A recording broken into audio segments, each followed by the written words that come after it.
Let's dig into Silicon Valley's religious war between the effective altruists and the accelerationists in a deep discussion with a fantastic group of guests. That's coming up right after this. Welcome to Big Technology Podcast, a show for cool-headed, nuanced conversation of the tech world and beyond. And this week, we're going to get into the EA and accelerationist war that may or may not have been at the center of the OpenAI debacle, but certainly is starting to play a bigger role in Silicon Valley, and we need to get into it. So we have an unbelievable group of guests joining us today, all of whom have written about this. First, returning, actually in short order after her first appearance, and a crowd favorite, Molly White, is here. She is the author of Molly White's newsletter, which you can find at newsletter.mollywhite.net. And she's also a crypto researcher and critic. Molly, welcome back to the show. Thanks for having me back. Great to have you here. We also have Ryan Broderick. He's the author of Garbage Day on Substack. It's a great newsletter that looks at internet culture. I would say you're probably the most immersed reporter on internet culture working today. Ryan, welcome. Thank you. Thank you for having me. And I'm excited to talk about my new religion that I worship now. So I'm very excited. I'm excited to hear which one you picked. We also have Deepa Seetharaman, who's a reporter covering AI at the Wall Street Journal, who just wrote a terrific long story about the role of EA in the explosion at OpenAI. Deepa, welcome. Thank you. Thanks for having me. Great to have you all here. All right. So let's get right to it. The term effective altruism and the term accelerationism have been thrown around kind of in a wild amount without most people knowing exactly what they mean. And I think that, like, on this show in particular, like, getting the definition and talking about who these organizations are and what they believe in is pretty crucial. So, Molly, in your story, you did a great job defining exactly, what these two groups believe in, who they are. Can you take us quickly through, like, what the divide is between EA and the effective accelerationists? And I know that your perspective here, and we'll get into it, is that, we shouldn't just be focusing on these two groups, but, like, just for definition purpose, let's talk about who they are. Sure. So the two groups are, you could probably spend an hour talking about each one, but at least, especially when it comes to AI, the two groups have become very prominent in terms of their philosophies around AI. So briefly, effective altruism is a group of people who believe in sort of doing as much good as possible with this sort of like data-driven analysis approach. And some of them have very recently started thinking about whether it's really the best idea to be focusing on people who are alive today versus the possible thousands, millions, trillions of people who could be alive in the long-term future. And when they start thinking about that, they start thinking about existential risk, so things that could threaten those groups of people.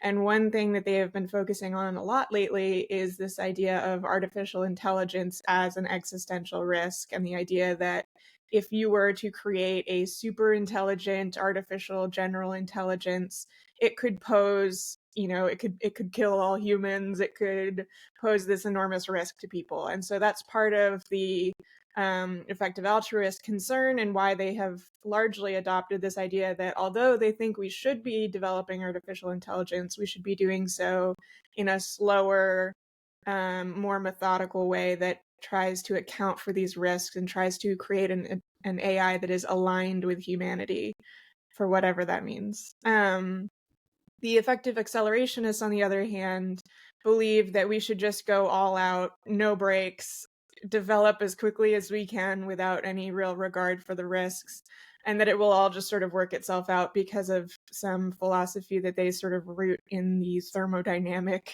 bias of the universe, that, the universe is not biased towards destroying itself, and so therefore everything will be fine. Those are sort of the general competing ideologies that have been recently at the forefront of the AI debate, although they are hardly the only groups involved. Ryan, can you talk a little bit about the formation of these groups, or like how they manifest online? I understand there's like big message board communities that sort of, basically put forth these ideologies and debate them, and it's like pretty interesting the way that they organize and build online.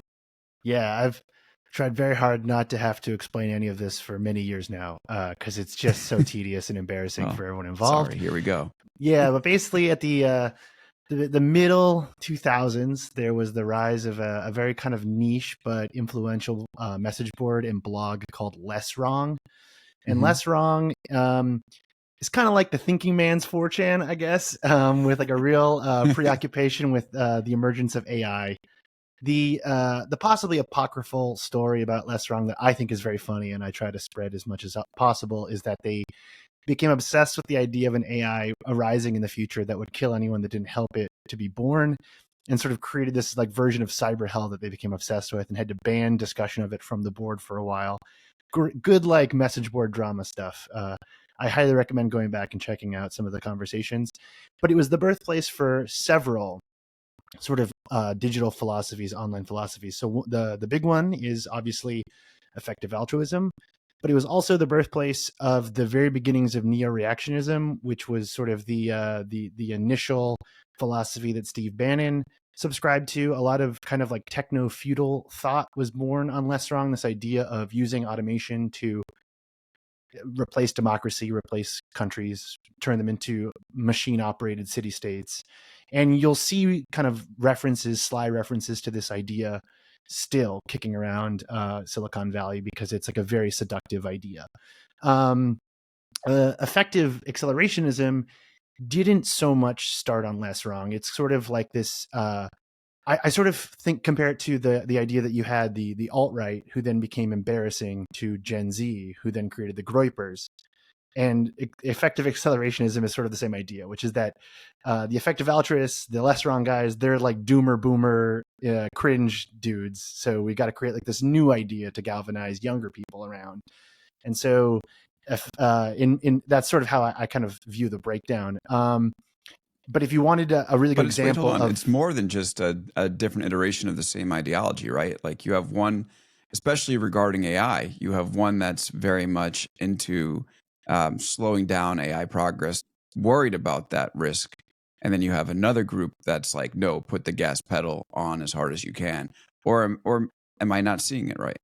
I have not found much difference in what these two groups want, only the time frame in which they want them to happen. It is in my opinion. I have not seen enough difference between the two. In fact, effective accelerationism was more or less a meme until last week. Like it wasn't really even like a thing. It was sort of just like a way to make older Silicon Valley guys look cringe or more cringe. So it's now becoming a little more nuanced and a little more coherent.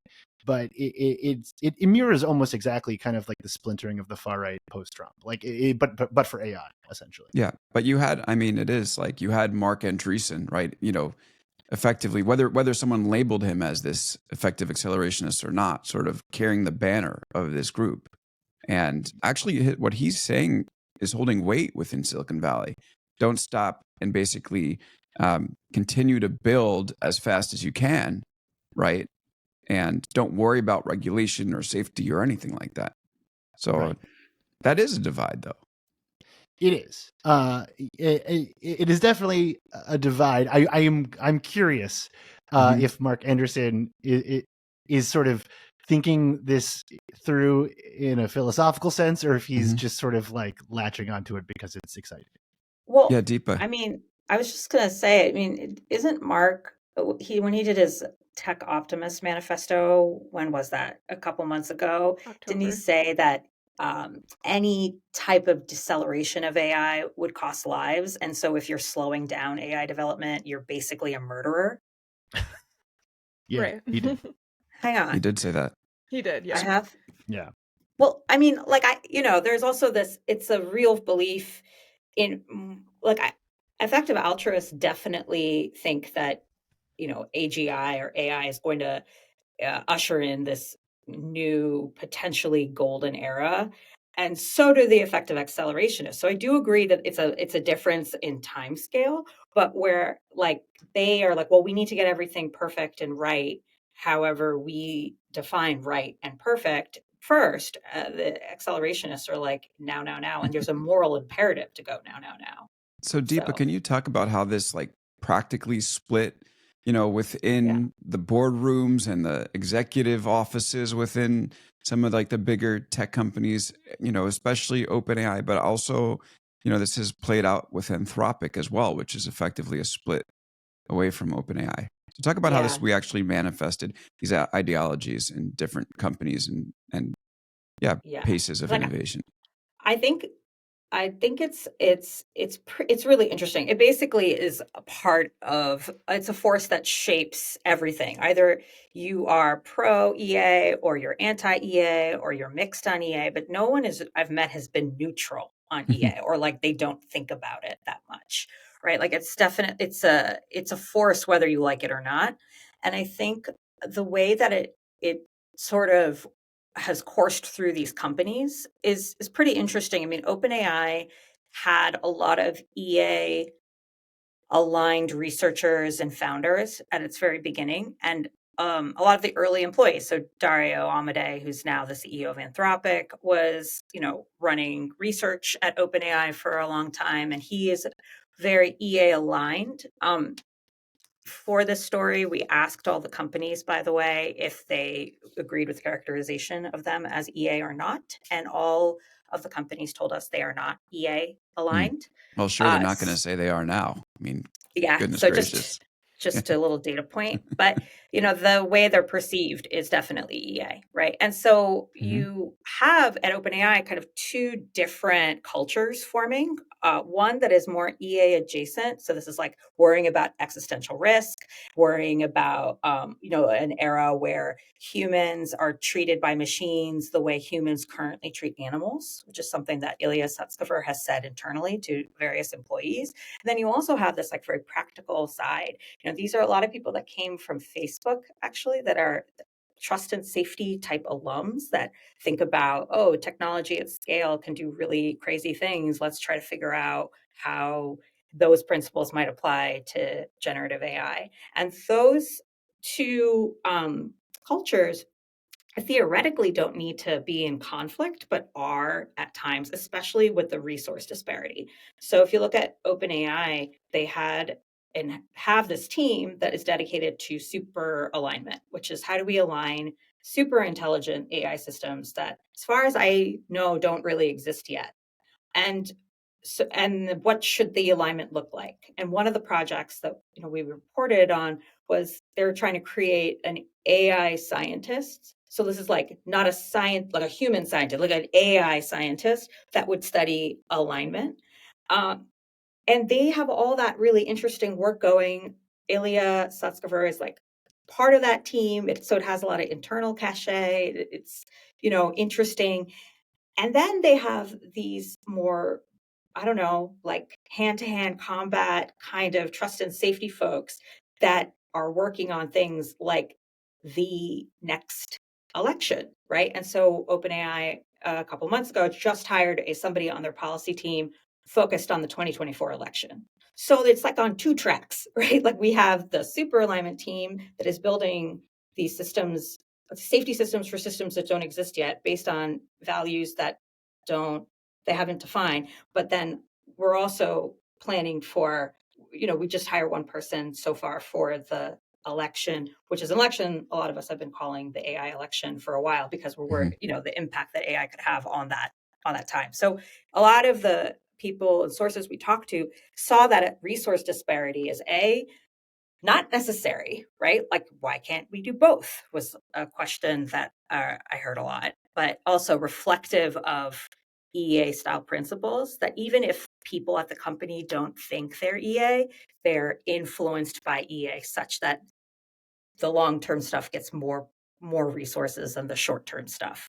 So that's just one example of how it cuts across. Yeah. From your story, frustrated employees said attention to AGI and alignment has left fewer resources to solve more immediate issues such as developer abuse, fraud, and nefarious AI uses that could affect the 2024 election. They say the resource disparity reflects the influence of EA. So, Molly, I'm going to turn it to you. I'm kind of curious, like some of these things that EA is thinking about, whether that's the risk from AI or how to like, be maximally effective. Like, I don't know. It seems It seems like they're an interesting way to try to solve problems. I'm kind of curious, like whether you think there's merit to their ideas, and what do you think the impact is, as it gets applied within tech companies?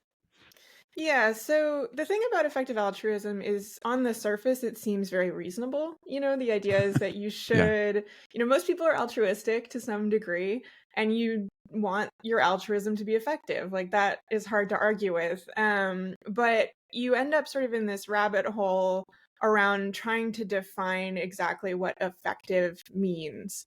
And there's all of this philosophizing behind it. It's very heavily tied to the sort of rationalist, utilitarianist schools of thought, where you're sort of trying to develop these impartial equations around what the most effective use of your money and your time is. And so people take that in very different directions. There are people within the EA movement who, donate massive portions of their income to, pandemic prevention or malaria bed nets in Africa, or, things that are probably doing a lot of good. In fact, the EA community has done a lot of good in some, charitable movements. So it's really hard to sort of criticize that. But then you also have this side of it that has spun out into this almost extremist, we must focus on existential risk over any other problem, including very serious problems that are affecting humans today. We must value the lives of future humans above the lives of humans today. And so it's one of those things that, like, it's really hard to criticize the movement, because you'll often get people who will say, Oh, do you but like look at all the famine? good things. Yeah. And it's one of those things that, like, the problem is that when you take effective altruism and you put it into practice, you end up with a vast sort of milieu of implementations, some of which are enormously problematic. And so it's sort of hard to criticize EA on the face of it, because you could be talking about 10 different things. But in the same vein, you should not necessarily be looking at EA and going, oh, it's just effective, philanthropy. That's great. Because Right. it is much, much more than that. I mean, Molly, you've been studying these organizations, some organizations where people that are, inherently tied to EA rise very high or sometimes run them. I mean, Sam Bankman-Fried, who we've talked about on this show, was tied to EA. We also have, folks extremely high within OpenAI and Anthropic tied to EA. How has it been so effective at churning out leaders in the tech world who believe in this stuff? Well, I think it goes in both directions to some extent. I think some people were to some extent shaped by EA. Sam Bankman-Fried encountered it very early in his life, and at least to his telling, made decisions about his life based on the philosophy. Whereas there are other people who have sort of adopted it after much of their careers. So, Elon Musk, for example, has somewhat embraced effective altruism, but it doesn't seem like it was really a defining feature, more as it was something he learned about and said, oh yeah, that sounds about right. And I think the same is true of Mark Andreessen and effective accelerationism, for that matter. He was not thinking about effective accelerationism, which was not even a thing back in, when he was developing web browsers. This is something he is now adopting sort of post hoc. And I argued this in an essay that I wrote, but I think, effective altruism and to an extent effective acceleration, or sorry, the other way around, effective accelerationism and to an extent effective altruism are really just sort of a rebranding of a lot of the same philosophies that have existed in Silicon Valley for a long time, where Exactly. people really want to feel good about themselves, like they're, pursuing a higher cause, not just the pursuit of massive wealth. And these philosophies are very convenient because they allow people to define themselves as these hero figures who are, accumulating wealth, but not because they're greedy, not for their own purposes. It's for a higher cause. In the case of the altruist, it's because they're going to donate it all at some point in the future, maybe. In the case of accelerationists, they're creating all of this wealth, they're accumulating all this wealth in the pursuit of this technological goal that is, completely beyond criticism, because anything other than that is akin to murder. Also- And so, I think it's a philosophy of convenience in a lot of cases. Also, I just want to step in before we get too far away, which is that, like, they're not opposites in the sense that, like, EA are communists. Like, they're both pretty aligned on the idea of making as much money as humanly possible. They're both supported by a lot of anti-democratic thinkers. They're both sort of center to not maybe just full on right wing. Like they're not total opposites. They're just sort of aesthetic. Most of it is aesthetic, I would argue, Right. but then also resources internally, sure, but like they're not opposed to each other. One is not like a workers' party.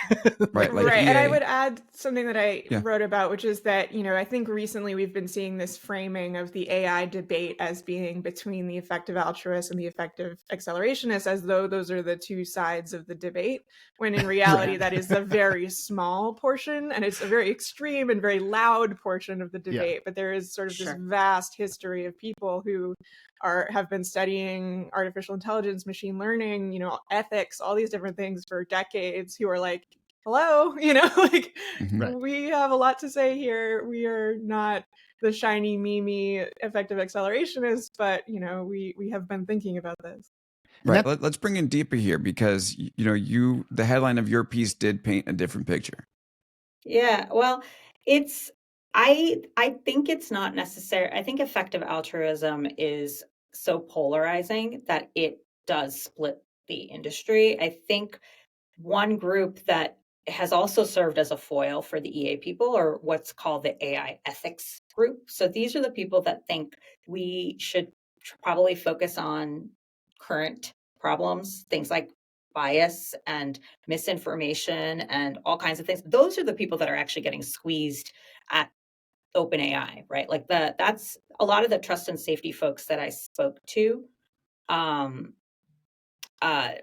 felt like they were more in that bucket, and at least that they thought the OpenAI team that did trust and safety was more in that bucket, and they were pushing really hard against this movement, but it just didn't have the same clout, right? And then you also see this other group, the effective accelerationists, that just think it's again like murder to slow down AI development, but the AI ethics people are like, well, we don't. These are not our people either, right? So they're just kind of stuck in the middle, trying to find ways to minimize harm, and not a lot of people are listening to them at all the companies. But how did this factor in the Altman episode, right? Because the narrative is that he did get pushed out by the EA group, and he was more aligned with the acceleration folks. And in fact, I think this is from your story, he called effective altruism an incredibly flawed movement with very weird emergent behavior. Good take. I think it played out in a couple ways. I think first, it's probably important to note that the board, in their statement, as sort of lacking in detail as it was, said that they didn't fire Sam for anything but lack of candor, right? Like they didn't fire him because he wasn't AI safety enough. But our understanding is that there were a lot of AI safety debates. There was constant tension about, the pull to commercialize versus the pull to slow down and like think about the long-term risks. While the trust and safety people are like, look at me, like they're trying to get everyone's attention and not really succeeding either. But Sam, I think, got into some disputes with board members a little bit about these issues. Because the board was EA heavy. Yeah. Well, two of the board members were associated with EA organizations. So that's Helen Toner, who used to work at Open Philanthropy, which is a very EA organization, and Tasha McCauley. Tasha, right. And she was on and Ilya also, who's if affiliated. you talk to people who know Ilya, he's like, I'm not EA, I'm AI safety, which is like a subgroup, I guess, of this, right? So, I mean, partly this is a hard conversation to have, because it's not like you're a Democrat or a Republican and you've registered. You have it's a big range. It's more religious, right? Right. So the names are all very similar and somewhat overlapping. Like AI safety is different from AI ethics, apparently. So it's like types of milk. It's like 2% whole soy. They're all kind of different. Yeah, yeah. Well, they're all milk, right? Wait, And Ryan, that's if you think they're all everybody's pro so milk. They're all very Ryan, pro milk. Yeah. if you think everybody's so similar, what do you think there was an ideological dispute there? Because it seems like in your piece that you thought there was. Yeah, no, I mean, like, I have no trouble Mhm. believing that a bunch of nerds read too many blog posts and destroyed a company over it. Like, and that it's having Almost. ripple effects across Silicon Valley. Like, yeah, no, Yeah. I am extremely dismissive of this stuff, and I think it's very silly, Mhm. actually. But I do think that the people who believe it take it very seriously. And I sort of view AI as a bottleneck philosophically for most of these groups. So, like, Mhm. really, like, EA people should be like super into vaccinations or like preparing for the COVID-24 or whatever. But they've determined that it is the ultimate risk to humanity because it's exciting and interesting and it like makes for a good post. And that is sort of my take across the board with these groups, is that like they all require the buy-in that AI is important and not just autocorrect. Right. Okay, so Deepa, sorry, you were trying to take us through exactly what happened there between these two groups. Right. So, so Sam would have like conversations with different people at the organization. And there were a lot of debates inside OpenAI about AI safety and where's the line and how do we navigate the line and whatever. But it wasn't so much his stance that bothered the board. It was the response, like how he treated the board and how he engaged in these conversations, which again, the board hasn't provided a ton of detail here. So it's very easy to wildly speculate. But I think it's safe to say that they felt like he was lying, right? Or that he was misleading them in the way he responded to different things. A lot of this is still very up in the air. I'm working hard to try to get examples. I'm trying, but it has been a little bit frustrating because if the board is going to say, hey, Sam lacked candor in these conversations, like what happened, right? And give me a specific example of how he responded and what did AI safety specifically, like what conversations around AI safety were so made him respond in a way that made the board really take an extraordinary step to fire him, right? There's still a lot of open questions there. Yep. And right now, what we're kind of seeing is that, people using the framing that this was this battle between EA and Accelerationists. Like people are saying the Accelerationists won and EA has lost, and EA has, had taken a couple of setbacks here with the OpenAI situation and the Sam Bankman-Fried situation. So Molly, how would you say that they're responding, and what do you think this means for that movement? Well, I mean, I think it's kind of the same way that crypto responded to the SBF movement, where they can just be like, oh, that wasn't us. Like there's a lot of reframing and redefining of terms when things seem to go poorly for a movement. And so I wrote this piece about effective altruism and effective accelerationism, and the vast response that I've received from people who define themselves to be effective altruists is like, oh, that's a totally different group of people. That's not what EA is all about, trying to sort of downplay what has happened recently or sort of do the, no true Scotsman around, like, those aren't real effective altruists type of things. But, like I said earlier, I think it's really hard to sort of cast such a broad net around a movement that has, a very broad range of people in it. But I do think you're right that the takeaway that a lot of people got was effective accelerationists have won, effective altruists have not. We should be clearly, because of this, the winning philosophy is just to develop AI with no brakes and go completely pedal to the metal on it, which I think is concerning, especially again because I feel like it removes a whole important part of that conversation.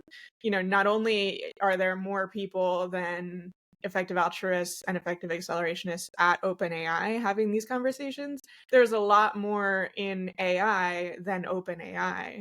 And so, the idea that effective accelerationists now will be dictating the future of this entire field, I think is it's something that risks becoming sort of a self-fulfilling prophecy, where we now give these people far more attention and sort of weight to their opinions than probably ought to happen. Molly, you've written about this, but like one of the things that we've also seen is that like both groups believe that AGI or like really scary doom type of AI applications are right around the corner, which like Yeah. if you're looking at the technology, you're like, what? Like even this Yeah. big Q star, revelation that came Right. over the weekend about OpenAI, like, it seems to be not a complete nothing burger, but not like a, 10 alarm fire like people are making it out to be. So why are they Yeah, all I so think that just speaks a convinced? little bit Yeah. to Ryan's point that like there Mhm. isn't actually that much of a difference between these two groups. They do Uh-huh. they do diverge on sort of a Mhm. very important point, but they both have this sort of mythology in their heads about this, godlike AI being that is just around the corner. And, I think it's important to look at the historical record when it comes to that. We have seen predictions of gods being created since, about as long as we have a historical record. Molly, Bitcoin could go to 1 million. That's true. So Next hyper week, I'm sure. Bitcoinization could happen, AGI and and Bitcoin are going to the moon. Yeah. Mhm. Yeah, but we heard this with the sort of sparks of artificial general intelligence From paper. Google. We've seen this, for years and years in the computing sector and far longer than that, just in the sort of religious side of things. And so I think, it's one of those things where people get very tied up in the mythology and the religion behind it, and they don't necessarily pay all that much attention to the technology.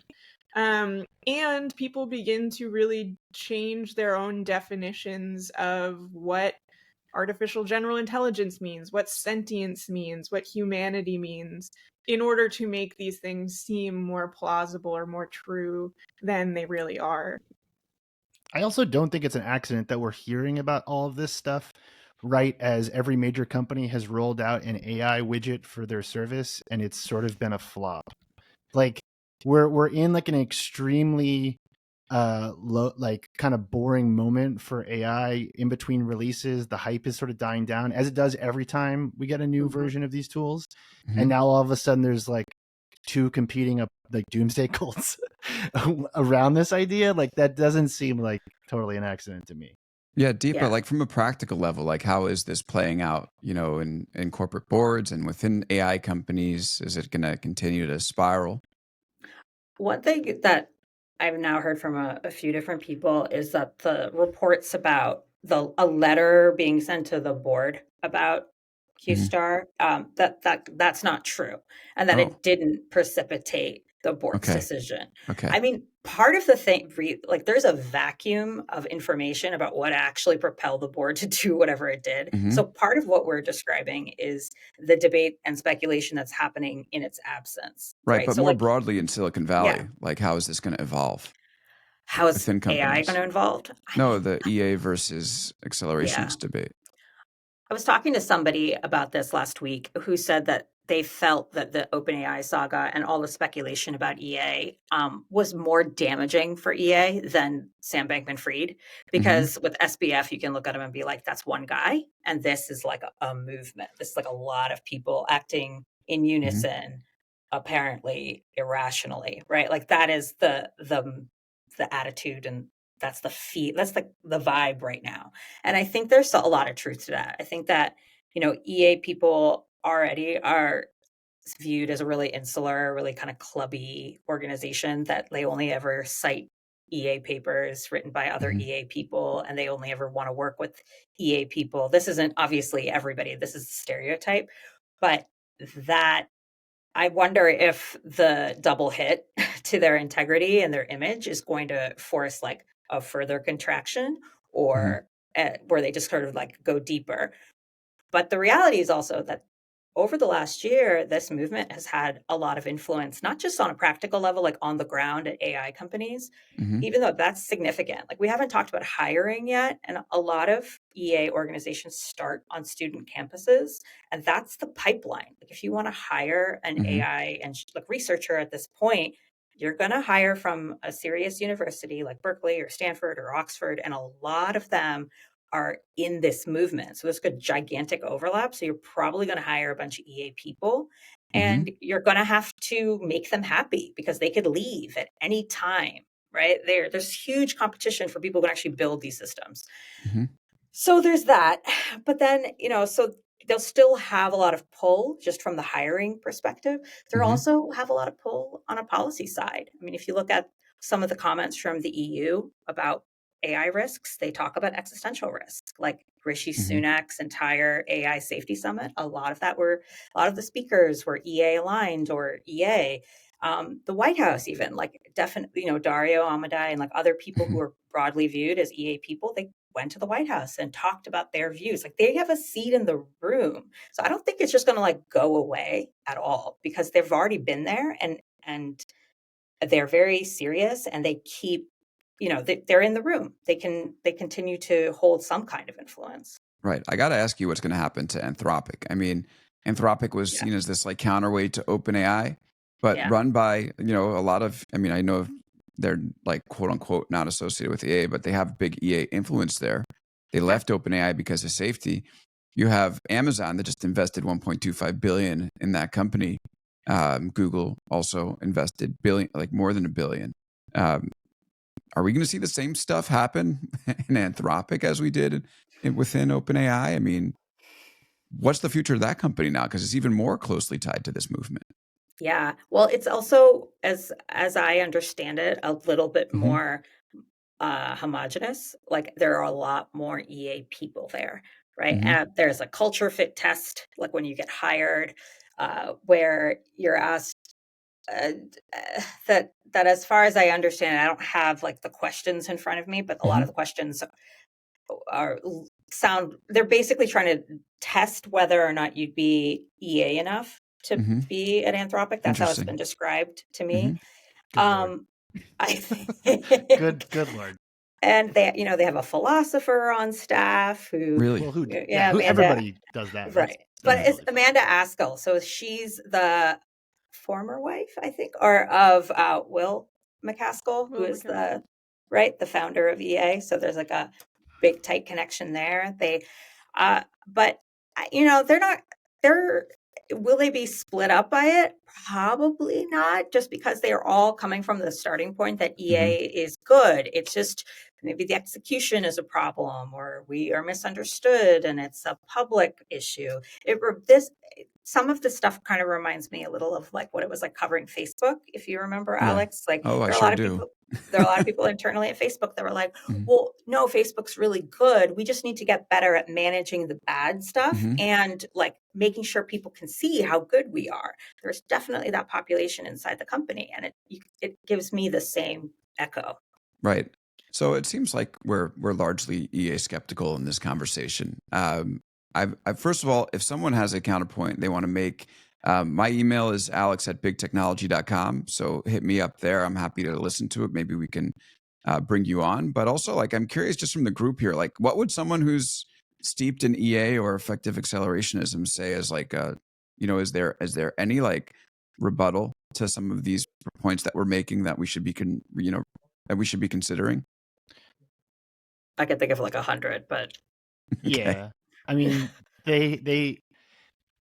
Molly's point was correct, which is that like if you really talk to a person who believes in EA, like they sound very reasonable, and most of the things they're going to point to are not Sam Bankman-Fried committing financial crimes, right? Like it's mainly just that when you start to take that long-term view, things start to become normalized that possibly wouldn't be if you weren't looking so far in the future. That's why a lot of EA guys end up showing their ass on Twitter, like posting weird stuff about race science and like demographic shifts and stuff. And with the accelerationists, like, I mean, I hesitate even calling it a philosophy. I think it's still very much just a meme. Like it's the Dogecoin to EA's Bitcoin, right? Like it's not really anything yet. It could be. And in fact, like, I think that if there's really any legacy from the last week of drama inside of OpenAI, it's that the accelerationists all found each other and like now know how to talk about each other. And now we'll start to see sort of like those memes becoming more serious and becoming like, possibly a real counterpoint as opposed to a bunch of different factions wanting different things. You do have people like with their Twitter bios, like Gary Tan, the head of Y Combinator, like right in his bio, he calls himself an effective accelerationist. Yeah, I think, I think a victory of the past week or 2 weeks or so is just the attention that has been given to the effective accelerationism idea. Again, I agree, it's not really a philosophy. I wouldn't even really call it a movement. I think it is mostly a rebrand of, move fast, break things, which has been Silicon Valley's, mantra since early Facebook. But with the added sort of religious almost philosophy behind it, and the very effective altruist style of speaking and writing in this very sort of esoteric and long-winded way. I think it's probably something that I don't give a lot of weight in terms of its own sort of foundation, the quality, I guess, of the ideas behind it. But I do think that the effectiveness of its proponents in terms of spreading it, sort of memifying it, making it appealing to especially younger people who are just getting into tech and trying to find a way to think about their place within this sort of huge capitalist structure, is something that probably should be taken seriously, as well as the tendency of some of these so-called movements, except effective altruism being one of them, to almost radicalize the people within them as they normalize these sort of thought exercises that can lead down a very concerning path. Ryan, I'm kind of curious, like, you read the message boards. I mean, don't message boards and online forums have a tendency to radicalize and also like make the most intense ideas rise to the top? Is this just kind of like a classic case of that? I've never heard of that ever happening before. What could you possibly be referring to? Yeah, I mean, no, it does. I mean, that's definitely the case. Yeah. I mean, we didn't even really go further into this because it's so dense, but the reason I was even writing about effective accelerationism this week is because I got sent a tip about a group that was causing trouble on TikTok from my readers. And when I started poking around, it turned out that they were a group I'd written about previously of crypto accelerationists that had rebranded into AI accelerationists and were part of the New York downtown scene trying to get Peter Thiel's money. Like, these are the same people that have been kicking around for 5 years trying to bring about some kind of white nationalist apocalypse via automation. And they went from cryptocurrency to AI. And it's the same people doing the same stuff, sharing the same memes that they've been sharing since 2017. And I think when you talk about the radicalization of these message boards or these online communities that are talking about these philosophies, what it is that you don't know who you're talking to, and you don't know what their goals are or where their funding's coming from or what they're influenced by. So, it's very common to be reading like a Twitter thread, and all of a sudden, like, if you don't know, I mean, Molly or Deepa might be able to do this, but I don't think a normal person would be like, oh yeah, there's the EA person, there's the rationalist, there's the neo-reactionist, there's like the techno-feudalist Moldus Mogberg fan or whatever. Like, normal people don't have the time to care about this shit. And unfortunately, like, people in Silicon Valley really care about it. And so it's very thorny. And we don't really know where this stuff is traveling or how it's mutating until it's in front of our faces. And one of the things that I wrote down before we started is, why do we need these movements? Like, why can't we just have folks that are building cool things and, saying they're trying to build cool stuff? Like, ChatGPT is a cool product. Like, you don't really need a religious philosophy. I do think there was like a schism around Clippy in the 90s. There were the pro-Clippyists and the anti-Clippyists, and this was very similar, I think. Exactly. But there have been movements around technology. Yeah. Like, who should technology be for? What should it look like? And this is kind of what we had asked of Facebook, right? Like, why didn't you guys think about the harms beforehand? Like, Connecting why didn't you even have people is de facto good. Right. But maybe it's not. And we asked that of the tech companies. And so I think the defense that you'd hear from EA groups is like, look, these are real problems, and we're going to focus on the problems. It's just going to be a debate about like what problems are most, valuable Pressing. to focus on. Yeah. Yes. I mean, in retrospect, if AI does wipe us all out, like next week, this podcast is going to look dumb. So But I Can't wait. think that, Yeah, put me out of work. Give me some UBI. But I do think that, like, you're right that this stuff goes all the way back. I mean, the Protestant Reformation, one version of it is to blame it on the accessibility of literature and the printing press and the ability to read the Bible and go, wait a minute, I don't agree with this, right? So, like, every technological revolution, if we're really in one right now, does typically involve some sort of political, social, religious upheaval. right. I just think the tech guys are so excited about the idea that they're in a revolution that they may have, like, invented a religion before they've been able to prove if we're in one or not. Yeah, it's interesting. And I think there's also this yeah. this sort of urge among some of the wealthier people in Silicon Valley to try to ascribe a greater meaning to the work that they do. And these types of philosophies are very appealing to those people. You know, Mark Andreessen being one of the most prominent, who wrote this literal, he called it a manifesto. You know, I think that just sort of exposes that, you know, he is sort of an embarrassed billionaire to some extent who wants to define his legacy as more than just amassing wealth off of venture capital. And so by adopting this religion and becoming one of its preachers, you know, I think that's a way to do that for some of these people. And I think that's why you see people in those positions become drawn to this. And I also think they realize that it is a very effective way to spread their own influence by becoming the, you know, leaders of these sort of movements. They realize that, you know, they can preach to a very willing audience who might not otherwise listen if they're just saying, you know, here's this new tech thing that I'm interested in. Don't you think it's cool? So just stitching everything together, my takeaway here is that we've really just seen kind of round one, that like the story doesn't end with OpenAI. It almost begins here with the accelerationists starting to find each other and EA, you know, maybe reforming, but not going away. Yeah. And we'll see. I mean, hopefully there's room for others, right? That's the real question. I actually, to your point, I will say, I think that the philosophies that we've seen sort of emerge and the rebranding of these philosophies that we've seen happen over the last month or so have a good chance of outliving the generative AI fad if we're in one. Like, we may lose interest with Midjourney next week, but I think these people are going to be around and sort of thinking about this stuff in this way for a lot longer. I think that's very true. I mean, if you look at crypto, a lot of those people have moved into effective accelerationism without even blinking. And, you know, the crypto was the last old interesting thing, and now it's artificial intelligence or AGI or whatever they want to focus on. But, you know, they're continuing the same beliefs and behaviors with just whatever's in front of them.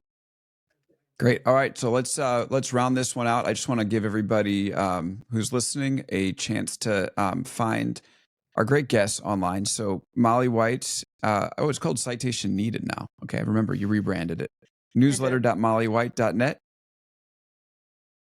And then Ryan Broderick's Garbage day.email. And you can find Deepa's work on WSJ.com. Okay. Well, thank you, Molly, Deepa, and Ryan. This has been a great conversation. Really appreciate you coming on and helping us break this down. And I also really love that, you know, you didn't take at face value that this is a 1 versus 1, but kind of broadened it out and talked about what we're really looking at here, which is great. Wait, were we supposed to fight each other? Oh, no. I see. The philosophy thing. Yeah. Exactly. Yeah. So thank you so much Ryan for and I coming will on. 1 versus 1 each other at a different point, I'm sure. For sure, yeah. We will host it. So thank you so much. Thank you to our guests. Thank you to our listeners. And thank you to everyone who helps make this podcast possible. We'll be back on Friday with another show breaking down the week's news and continue with our coverage of these religions, of OpenAI, of the AI field every week, Wednesdays and Fridays. All right. We'll see you next time. Thank you for listening and have a good one. We'll see you on Friday on Big Technology Podcast.